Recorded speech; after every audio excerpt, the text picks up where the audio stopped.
राजनीति, जी हाँ, राजनीति जिसका कहा जाता है कि सिक्के का एक दूसरा पहलू होता है, जी हाँ, जिसे शायद ही समझ पाना मुश्किल होता है और इसे समझने वाले बहुत दिग्गज होते हैं। लेकिन अब हमारे देश की राजनीति की अगर बात की जाए तो राजनीति किस स्तर पर जा रही है, क्योंकि देखा जा रहा है कि इंडिया गठबंधन का जब से गठन हुआ है तब से कहा जा रहा है कि लगातार इंडिया गठबंधन में दरारें पड़ती जा रही हैं। अखिलेश यादव ने सीटें नहीं दी, इसलिए राहुल गांधी नाराज़ हो गए। उसके बाद देखा गया कि अखिलेश यादव केजरीवाल का साथ देने पहुंच गए दिल्ली में, और अब कहा जा रहा है कि राहुल गांधी ने कल रायबरेली पहुंच करके जो बयान दिया है मायावती को लेकर के, बसपा प्रमुख को लेकर के, वो बयान अब कहीं ना कहीं चर्चा का विषय बन गया है, क्योंकि अब इससे घमासान हो रहा है। देखा जा रहा है कि राहुल गांधी ने बयान दिया था कल रायबरेली में जब संवाद कर रहे थे वो छात्र छात्राओं से, तो सब उस वक्त कहा था कि मायावती खुलकर सामने नहीं आ रही हैं और उन्हें राजनीति करना नहीं आता। उन्होंने ऑफर दिया था साथ देने के लिए, लेकिन मायावती ने उस समय साथ भी नहीं दिया, इसलिए अब बीजेपी अपना पैर हर जगह जमा रही है। लेकिन जिस तरह से उन्होंने कह दिया कि मायावती को अपने गिरेबान में झांकना चाहिए, इस पर मायावती सख्त नाराज हुई और उन्होंने कहा कि राहुल गांधी को पहले अपने गिरेबान में झांकना चाहिए। एक्चुअल में जो राजनीति है वो उन्हें करनी नहीं आती, इस वजह से कहीं ना कहीं कांग्रेस डूब रही है। जी हाँ, तो चलिए हम उत्तर प्रदेश की जनता से जानते हैं कि आखिर ये जो वार पलटवार चल रहा है दोनों ही पार्टियों के बीच में, इस पर हमारी उत्तर प्रदेश की जनता क्या कहना चाहती है। तो हमारे साथ कुछ लोग मौजूद हैं, उनसे बात करते हैं और जानते हैं आखिर उनका क्या कहना है। सर, तो आप क्या कहना चाहेंगे, जो राजनीति का समीकरण देखा जा रहा है कि वार पलटवार चल रहा है, चाहे कांग्रेस की तरफ से हम कहें चाहे बसपा की तरफ से कहें, तो क्या ये जो राजनीति का पॉइंट है ये पार्टियां कहाँ किस हद तक जा रही हैं? देखिए, ये राजनीति का पॉइंट नहीं है। राजनीति शब्द का जब आप संधि विच्छेद करेंगी तो विधा के हित में जो राज्य की ओपिनियन होती है, जो राज्य की पॉलिसी होती है, जो राज्य को एकीकरण की बात होती है, वो राजनीति का पैरा नंबर 1 से उसका मूल्यांकन किया जाता है। अब रह गया सवाल कि राजनीति, चूंकि राजनीति तो पैरे 1 से होता है, जब पैरा 2 में आता है तो उसका व्याख्या बड़ी बारीक होती है, उसकी व्याख्या बहुत जटिल होती है, उसकी व्याख्या जो है एक दूसरे का पूरक नहीं होता, बल्कि एक दूसरे में विरोधाभास को प्रतिबिंबित करता है। अब रह गया सवाल कि राहुल गांधी ने मायावती का नाम नहीं लिया। मायावती के तथाकथित वक्तव्यों पर राहुल जी ने कोट किया, विशेषकर दलित के मापदंड पर। कल तो राहुल गांधी ने साफ साफ उनका नाम लिया है, मायावती का नाम लेकर के ही उन्होंने तंज कसा कि मायावती को हमने ऑफर किया था पर वो साथ नहीं आई, इसलिए भाजपा जीत गई। देखिए, उन्होंने बहुजन नेत्री कहा, बिल्कुल आपने सही कहा।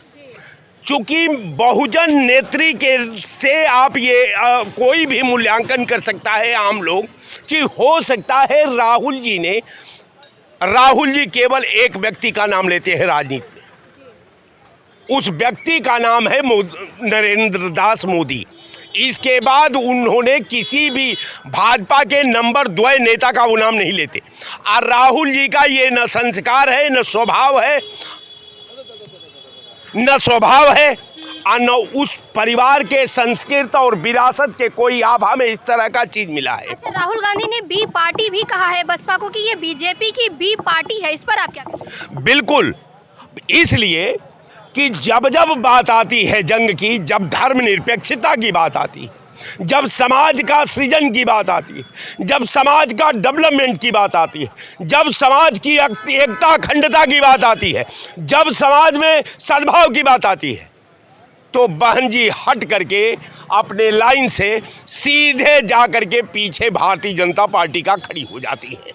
अब कहने का मेरा मतलब कि राहुल जी ने नहीं कहा, बी फार्मा में अपने को उपस्थित आदरणीय बहन जी ने कराया, तो मैं ये नहीं कहता कि राहुल गांधी बहुत बड़े कद के नेता का नाम है, राहुल गांधी एक विचार का नाम है, राहुल गांधी एक जनभावना का नाम है, राहुल गांधी मार्गदर्शन का नाम है। अब राहुल गांधी अगर मायावती के परिधि में अगर घूमते रहेंगे तो ये देश का विधा का क्या होगा, इस देश का विकास का क्या होगा, इस देश की एकता अखंडता का क्या होगा। मेरा मतलब कि बहन जी बहुत बड़ी नेता हैं, मैं मानता हूँ, लेकिन जब जिस यूनिटी का वो प्रतिनिधित्व करती है, जिस यूनिटी ने बहन जी का नाम से महिमा मंडित किया है, जिस यूनिटी ने उनको जो है उनके लक्ष्य पर 4 बार मुख्यमंत्री उस दहलीज पर खड़ा करके बनाया है, जब उस यूनिटी का नेता की आवश्यकता होती है तो राहुल गांधी को नेतृत्व करना पड़ता है। चाहे वो मिर्जापुर की घटना हो, हाथरस की घटना हो, कानपुर की घटना हो, मेरठ की घटना हो, आप वहाँ खड़ा नहीं होती, क्योंकि खड़ा होने का काम केवल कांग्रेस पार्टी करती है। ये लोग तो जा करके केवल वोट लेना, जाति में उन्माद पैदा करके, जात को गुमराह करके, जात को उसके भविष्य में भटका करके, इनको वोट अर्जन की बात है। आज कारण है क्या, कांग्रेस का दलितों के उत्थान में कोई भूमिका नहीं। आज कांग्रेस नहीं होती तो मायावती जी 4 बार मुख्यमंत्री कहाँ चाइना में होती, कि जाकर के अमेरिका में होती, कि इंग्लैंड में होती।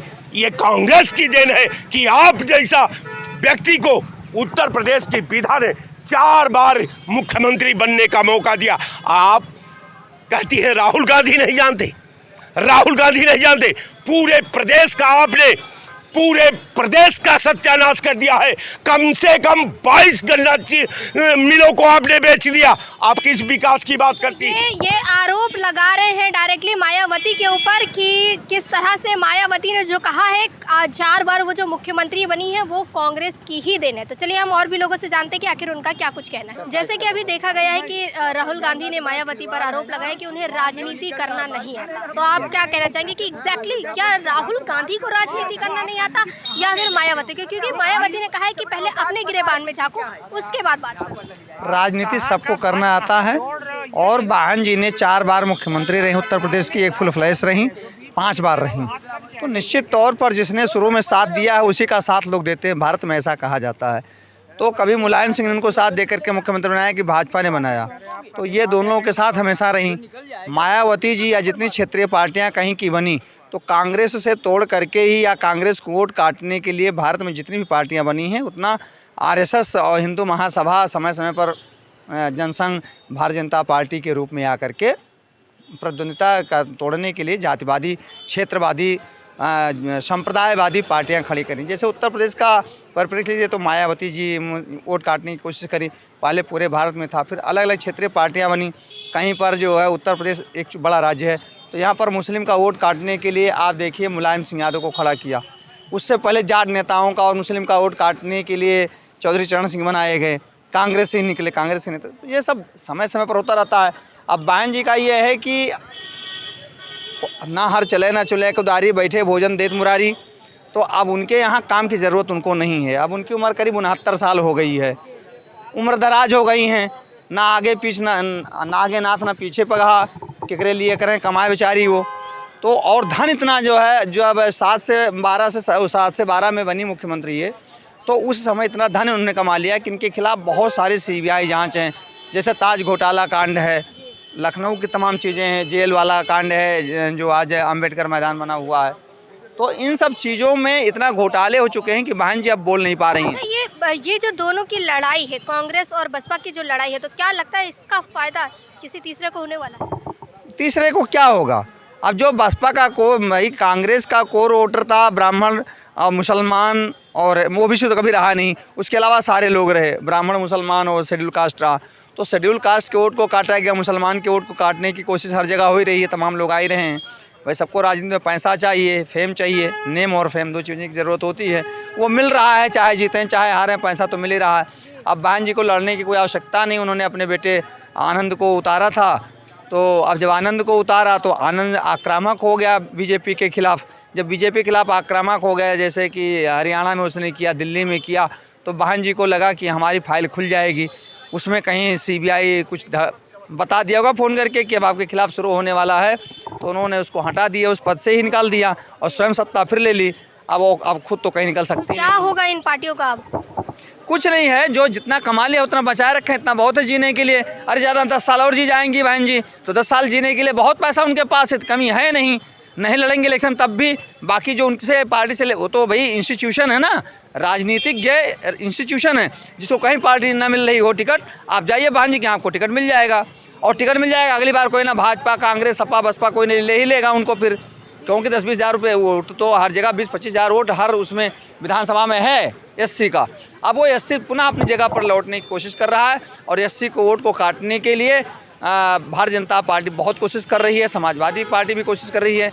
लेकिन अभी जो 24 का इलेक्शन में हमने देखा है, वो कोर वोटर पुनः कहीं ना कहीं कांग्रेस की तरफ लौट रहा है, और निश्चित तौर पर अब भाजपा को बहुत मेहनत करने की ज़रूरत नहीं है, शांति से उनको चले जाना चाहिए हरिद्वार वगैरह में कहीं, और वहाँ मकान ये बना। आप सुझाव दे रहे हैं? हाँ बिल्कुल करना चाहिए। जब राजनीति नहीं करना है, आपको निकलने नहीं है, किसी से मिलना नहीं है, जुलना नहीं है, तो फिर क्या वहीं राम राम जपो दूध भात गप्पो। राम राम जपो इनका कहना है, और ये मायावती को डायरेक्टली सुझाव दे रहे हैं कि अब आप संन्यास ले लीजिए। तो